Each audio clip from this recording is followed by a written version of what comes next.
Bismillahirrahmanirrahim. Assalamualaikum warahmatullahi wabarakatuh. Selamat pagi anak-anak kelas 1 yang soleh dan solehah. Apa kabar kalian hari ini?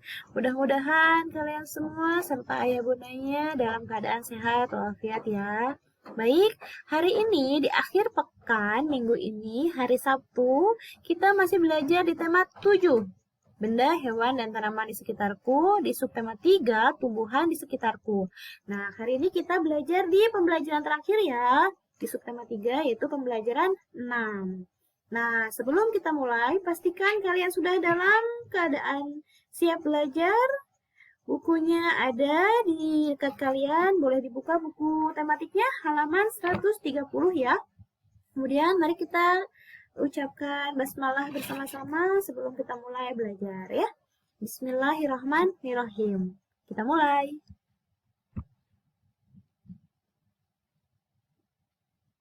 Nah, baik anak-anak, sudah dilihat nih.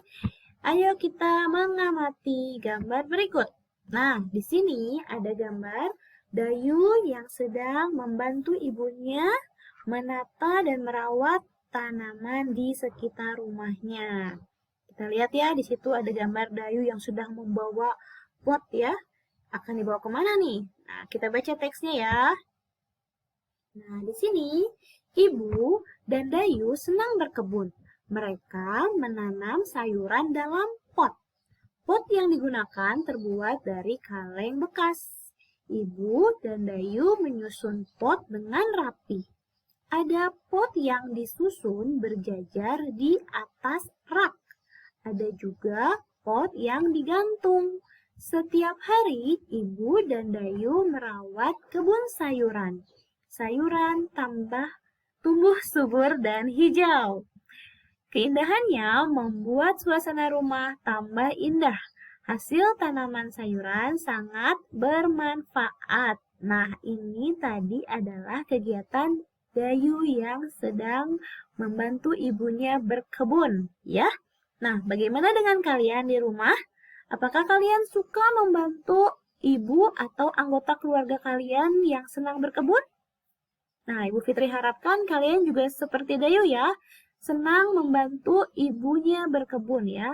Mereka menanam sayuran di dalam pot. Nah, pot yang digunakan terbuat dari kaleng bekas. Nah, berarti barang bekas itu ketika kita tidak bisa menggunakan lagi barang tersebut, maka barang tersebut bisa dikatakan adalah sampah ya. Nah, tapi kalau sampahnya itu adalah kaleng bekas, botol plastik, itu tidak bisa dibuang, dikubur di dalam tanah seperti kita misalnya memiliki sampah kulit pisang, daun dayuran, sisa makanan itu bisa dikubur di dalam tanah untuk dijadikan pupuk ya. Tapi kalau misalnya botol plastik, kaleng bekas, itu tidak bisa dikubur di dalam tanah karena tidak akan hancur. Nah, caranya adalah kita belajar untuk memanfaatkan atau mendaur ulang kembali sampah-sampah seperti kaleng bekas dan botol plastik. Kalengnya apa saja, Bu? Boleh kaleng apa saja. Boleh kaleng bekas susu, kaleng bekas kue, atau kaleng bekas apapun. Boleh ya. Nah, di sini Dayu dan ibunya memanfaatkan barang bekas, yaitu kaleng untuk dibuat menjadi pot. Nah, ibu dan Dayu menyusun pot dengan rapih ya. Kita lihat Dayunya nih. Nah, ada pot yang disusun berjajar. Nah, pasti di rumah kalian juga ada ya. Ada pot yang disusunnya bergantung di dinding. Setiap hari ibu dan Dayu merawat kebun sayurannya. Sayurannya tumbuh subur dan hijau. Nah, begitupun kalian ya. Jika kita rajin merawat tumbuhan atau sayuran yang ada di rumah kita, maka sayuran itu akan tumbuh subur dan hijau. Nah, apa yang dapat kita manfaatkan?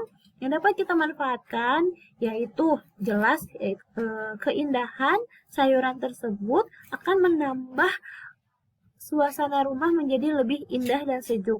Kemudian tanamannya juga bisa bermanfaat untuk sebagai sumber makanan kita. Contohnya kalau yang di rumahnya menanam cabai, bisa dibuat untuk membuat sambal. Kalau yang di rumahnya menanam pohon kangkung, ya menanam kangkung. Nah, bisa dibuat menjadi sayuran. Atau yang menanam di rumahnya memiliki pohon mangga, bisa kan hasilnya dibuat untuk buah-buahan yang bermanfaat untuk tubuh kita ya. Nah, kita lanjut ya.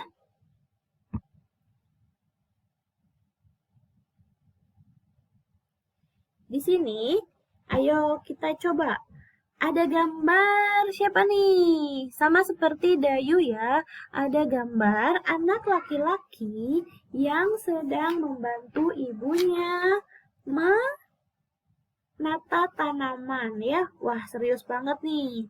Nah, kira-kira kalau kita melihat teman, saudara, atau kerabat kita yang melakukan kebaikan, melakukan sesuatu hal yang mengagumkan menurut kita, maka kita bisa memujinya ya, bisa memberi pujian kepada dia agar ia menjadi lebih senang dan lebih semangat dalam melakukan kebaikannya ya, atau hal yang menurut kita itu sangat hebat. Nah, di sini ceritanya ada gambar anak laki-laki seperti Dayu yang sedang membantu ibunya menata tanaman.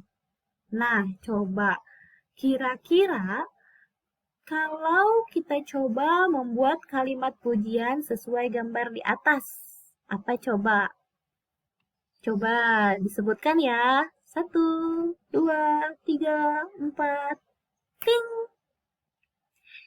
Kalau Bu Fitri akan mencoba membuat kalimat pujiannya seperti ini. Contohnya namanya bebas ya, karena kan kita tidak tahu nama anaknya siapa. Ibu Fitri mau beri nama anak itu Adit ceritanya. Adit pandai sekali membantu ibu menata tanaman hias. Jadi terlihat indah. Nah, begitu ya. Bu Fitri sedang memuji Adit. Ya, anak laki-laki di gambar ini yang sedang membantu ibunya menata tanaman hias agar terlihat menjadi lebih indah. Nah, nanti kalian bisa mencoba juga ya.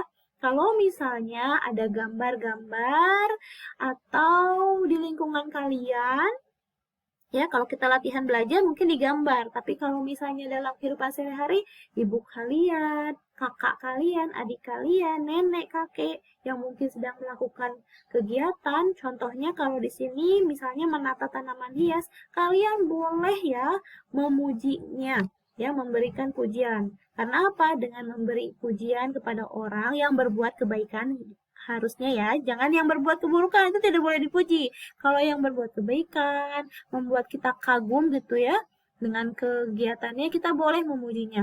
Selain kita dapat membuat orang tersebut akan menjadi lebih senang, lebih bersemangat, kita juga akan mendapat pahala ya, daripada kita mencibirnya misalnya, padahal dia sedang belajar, kamu jelek banget tataan tanamannya. Oh, itu akan menyakiti hati orang ya. Kita tidak akan mendapatkan pahala. Jadi lebih baik kita puji supaya dia lebih semangat lagi ya.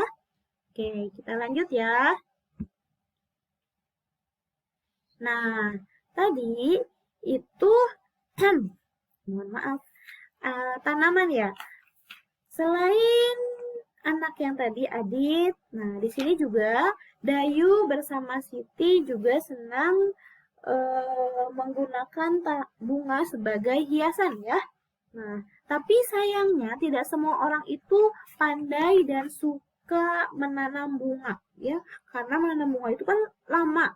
Nah, biasanya kalau bunga yang untuk bunga hias, mereka lebih memilih untuk membeli saja supaya lebih cepat. Kalau misalnya menanam mungkin lebih lama ya. Nah, di sini Dayu dan Siti membeli bunga yang ada di pasar ya untuk dijadikan bunga hias. Kita baca ya. Nih ada contoh pertanyaannya. Di sini Siti membeli 43 tangkai bunga mawar, ya. Nah, sedangkan Dayu membeli bunga mawar 5 tangkai lebih banyak dari Siti. Ya. Berapa tangkai bunga mawar milik Dayu? Ya, tadi pertanyaannya, Siti memiliki 43 tangkai bunga mawar, sedangkan Dayu memiliki bunga mawar 5 tangkai lebih banyak dari Siti. Berapa tangkai bunga mawar milik Dayu? Nah, kita perhatikan soalnya ya. Begini penyelesaiannya. Siti itu memiliki 43 tangkai bunga mawar. Ya. Nah, cara mengerjakannya, menggambarkannya bagaimana? Mengelompokkan 10-10. Masih ingat kan? 1, 2, 3, 4, 5, 6, 7, 8, 9, 10. Satu kelompok 10, 20, 30, 40. 43 tangkai bunga mawar. Nah, Dayu memiliki bunga mawar 5 tangkai lebih banyak. Kalau 5 tangkai lebih banyak, berarti Dayu itu jumlah bunga mawarnya lebih banyak dari jumlah bunga mawar Siti. Kalau Siti 43, berarti Dayu lebih banyak dari Siti. Caranya sama ya, berarti lihat, Dayu juga memiliki bunga tangkainya 43, 10, 20, 30, 43, ditambah 5 tangkai yang lebih banyak dari Siti. Ya, ditambah 5. Tadi ini tidak sempat dianimasikan. Mohon maaf ya. 1, 2, 3, 4, 5. Jadi, jumlah bunga mawar milik Dayu adalah berapa? 10, 20, 30, 40, 1, 2, 3, ditambah 5 tangkai kelebihannya, 4, 5, 6, 7, 8. Jadi, jika dibuat kalimat matematika itu apa, Bu? Kalimat matematika itu yang menggunakan tanda tambah, kurang, kali, bagi. Seperti ini ya, kalimat matematikanya. 43, ya, 43 ini adalah jumlah bunga Dayu yang sama seperti Siti. Ditambah kelebihannya, 43 ditambah 5, sama dengan 48. Ini jika digambarkan ya bunga-bunganya. Jadi kalau misalnya dapat disimpulkan, Dayu memiliki 48 tangkai bunga mawar ya, karena jumlah bunga mawar Dayu itu 5 tangkai lebih banyak dari Siti ya. Mudah-mudahan bisa membantu ya video pembelajaran ini, karena diperlukan latihan dan pemahaman ya. Mudah-mudahan semuanya dimudahkan. Jika ada yang tidak mengerti, boleh bertanya kepada orang tuanya. Jika orang tuanya tidak mengerti atau misalnya kurang menjelaskannya, bingung, boleh ditanyakan langsung ke Bu Fitri ya. Nanti mudah-mudahan untuk semua dimudahkan dalam belajar. Terima kasih. Mohon maaf untuk segala kekurangannya. Wassalamualaikum warahmatullahi wabarakatuh.